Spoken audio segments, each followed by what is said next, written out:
Licenciado, ¿cómo le va? Buenos días, Martín Cémola lo saluda. ¿Qué tal, Martín? Buen día. Bueno, lo veníamos adelantando, la semana que viene abre el censo, por lo menos la parte online, se va a poder realizar lo que es el cuestionario, todos los tucumanos y los argentinos lo van a poder hacer. Bueno, ¿qué características hay que tener en cuenta, director? Bien, como usted lo señala, la fecha es el miércoles que viene, el 16 de marzo, ya ese día va a habilitar el INDEC la posibilidad de loguearse, de ingresar a una aplicación para donde se le van a ir desplegando las preguntas, las 61 preguntas que contiene el formulario censal. Se lo va a poder hacer desde su domicilio, el que tenga una computadora con acceso a internet, lo va a poder responder.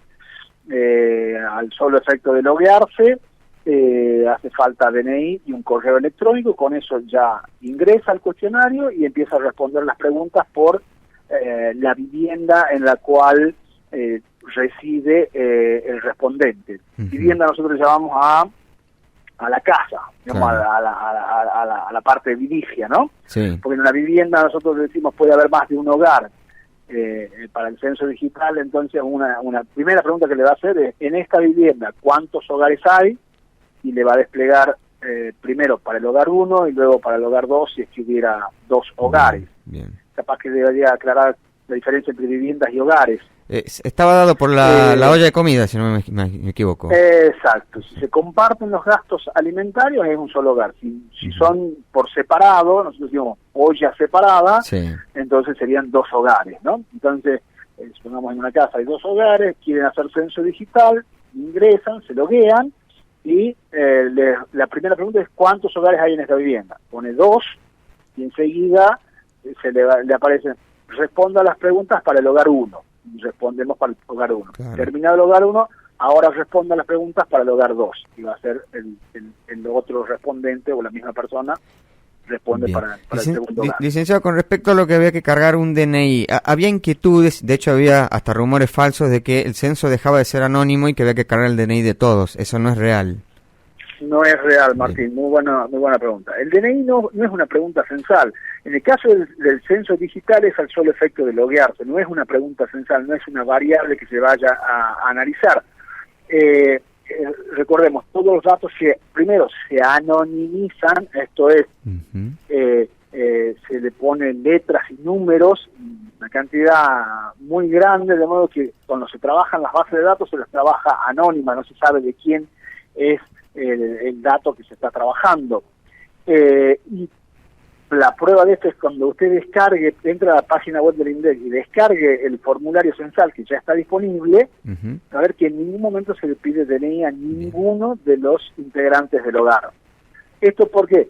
Porque está la información censal no se cruza con ninguna otra base de datos, no se cruza con AFIP, no se cruza con ANSES, no se cruza con UFI, no se cruza con nada. Los datos son anónimos y son absolutamente confidenciales. Por lo tanto, si me ha llegado a mi celular también. Claro, sí, difundí por WhatsApp. Una noticia así diciendo: no respondan al censo porque les piden DNI a todos, y eso no es verdad. Claro. Ahora porque lo dijo el mismo Marco Labaña, que se había considerado en algún momento, porque es algo que se realiza de manera internacional, los organismos de estadísticas internacionales. Así es. Sí. Cuando se empezó a trabajar en el censo 2020, allá por el año 2017, por recomendación de los organismos internacionales que hacen estadísticas, se incluía el DNI, la pregunta con el DNI a cada una de las personas del hogar. Así se mantuvo esa hipótesis de trabajo hasta el año pasado, en que se tomó la decisión de no incluir. Bien. Recuerde, empezamos a trabajar siempre 3 años antes del censo. Empezamos a trabajar en 2017 para 2020. En 2020 no se pudo hacer por pandemia, se está haciendo ahora en 2022. El año pasado, cuando ya se estaban haciendo los últimos ajustes legales, ahí es que se tomó la decisión de no avanzar con DNI.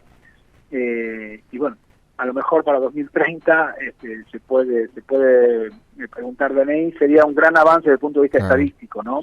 Claro, porque se podrían lograr descripciones con mucho más detalle de las condiciones de vida, de empleabilidad, de esas cosas. Claro. Pero bueno, habría por ahora que trabajar un poco en la educación en la educación de la gente también para que pierda un poco ese temor, porque uno le dice DNI y ya tiene el temor de dar los datos. Sí, el argentino sí, tiene esta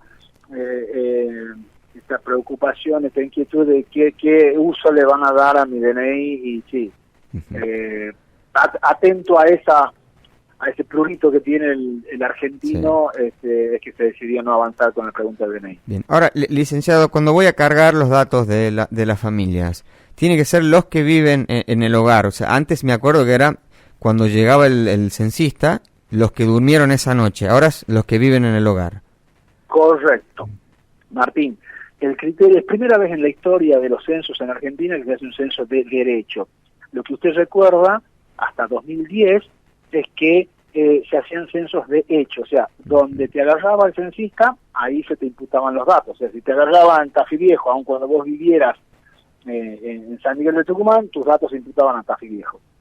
Este censo, por primera vez en la Argentina, es un censo de derecho, o sea, los datos se van a imputar al lugar de residencia habitual.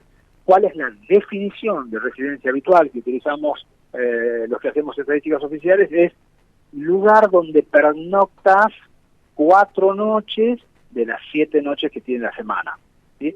En ese lugar es donde vos tenés residencia habitual. Por lo tanto, bien, no importa el domicilio que diga el DNI, no importa dónde te agarró el censista, tus datos se imputan al lugar donde residís habitualmente. Bien. Ahora, licenciado, una pregunta que es habitual y que seguramente nos van a empezar a hacer nuestros oyentes. ¿Están obligados a participar del censo todos? El censo es obligatorio. El censo es obligatorio para el censado. Para el censista se conforma una estructura con, en primer lugar, maestros, luego empleados, estudiantes y público en general. Pero para el censado es obligatorio. Bien. ¿Cuál es lo? A ver, lo importante es que entendamos los beneficios de hacer un censo para que, porque si no parece como que es una obligación y hay que cumplirla. Pero en realidad, fíjese los beneficios de tener un buen censo. El doctor Zaguirre, el secretario de Planeamiento, nuestro jefe, suele decir que el censo es como una radiografía del cuerpo social. Está muy buena la analogía. Imagínense, usted va al médico para que el médico le haga un chequeo y le diga cómo se encuentra de salud. Entonces el médico le prescribe una radiografía, unos análisis de sangre, quizás una tomografía. Y bueno, entonces ahí caben dos caminos. Yo con los estudios que me ha indicado el médico, yo los puedo hacer o no hacer. Depende de mí, hacerlo o no hacerlo. Puedo elegir no hacerlo. Con el censo pasa lo mismo. Yo puedo elegir, puedo decidir no querer recibirlo al censista y no responderle. Claro. Bueno, ¿qué sentido tiene si yo quiero saber cuál es mi estado de salud, no hacerme los análisis? O sea, sí tiene sentido responder al censo, porque me van a decir cómo estamos. Luego, puede pasar a nosotros, es decir, me hago los análisis, pero agarro el análisis de sangre, dice glóbulos rojos 4 millones, yo le pongo liquid paper y le pongo 7 millones. Claro, miento. ¿Qué sentido tiene mentir? ¿Para qué le mentiría al médico? Si estoy queriendo que el médico me diga cuál es mi estado de salud, no debería mentir, debería decirle la verdad. Bueno, lo mismo con el censo. ¿Qué sentido tendría mentir la cantidad de miembros para arriba o para abajo, mentir la edad para arriba o para abajo, mentir la profesión distinta de la que realmente hago? Porque después entonces esa radiografía no va a reflejar cómo está la sociedad. Claro. Fíjese, y ahora vamos entonces, ¿para qué sirve un censo? Con esa información que nos da el censo, supongamos, estamos evaluando, somos tomadores de decisión político, público, queremos evaluar dónde instalar una escuela. Necesitamos saber dónde están los chicos de 5 años a 12 años para instalar una nueva escuela.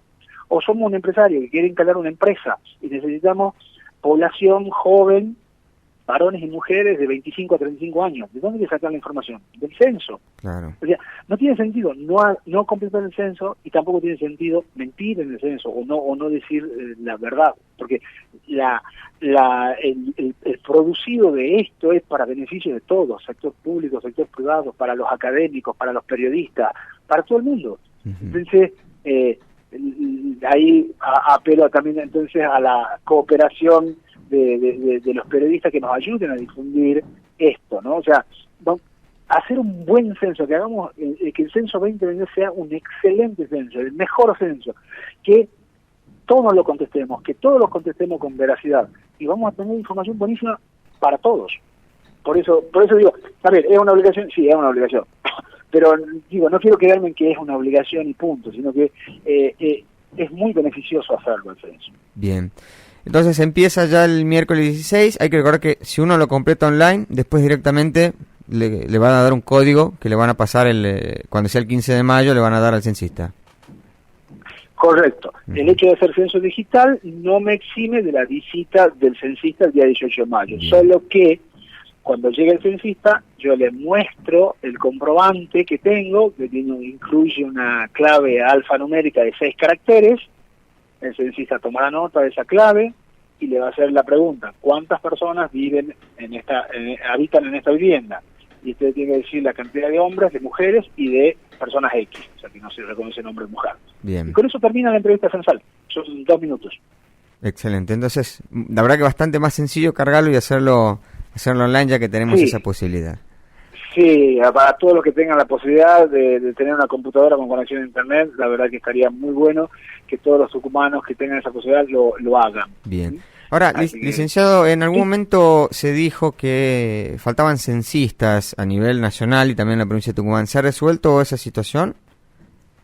A ver, nosotros en el armado de la estructura censal en estos momentos estamos trabajando en la selección de jefes de radio. Ya hemos elegido los 17 jefes departamentales, ya están elegidos, son supervisores del Ministerio de Educación. Ya hemos elegido los 191 jefes de fracción, son supervisores y directoras de escuelas del Ministerio de Educación. Ahora estamos en el proceso, en la etapa de seleccionar jefes de radio, que también serán directoras de escuelas del Ministerio de Educación. Los jefes de radio a su vez tendrán que elegir los censistas, Bien. que serán en primer lugar maestros o profesores. Si con eso no cumplimos, vamos a empleados públicos o estudiantes universitarios residentes en el lugar donde se va a censar, y aún así no lo conseguimos, con voluntarios. Bien. Recuerde que el INDEC puso un link al principio nomás a mediados de enero, creo que era, cuando abrió un link para que los voluntarios se pudieran inscribir, así que hay ya inscrito muchos creo que 250.000 voluntarios en todo el país. Excelente. Así que creemos que tenemos suficiente cantidad de personas como para conformar el equipo titular de censistas con un banco de suplentes. Sí, con un banco de suplentes. Sí. Bien, bueno, sí. Licenciado, muy amable por su tiempo, muchísimas gracias. Gracias a usted, Martín. Hasta luego. Que tenga un buen día. Hablamos con el director de Estadística de la provincia de Tucumán, el licenciado Raúl García.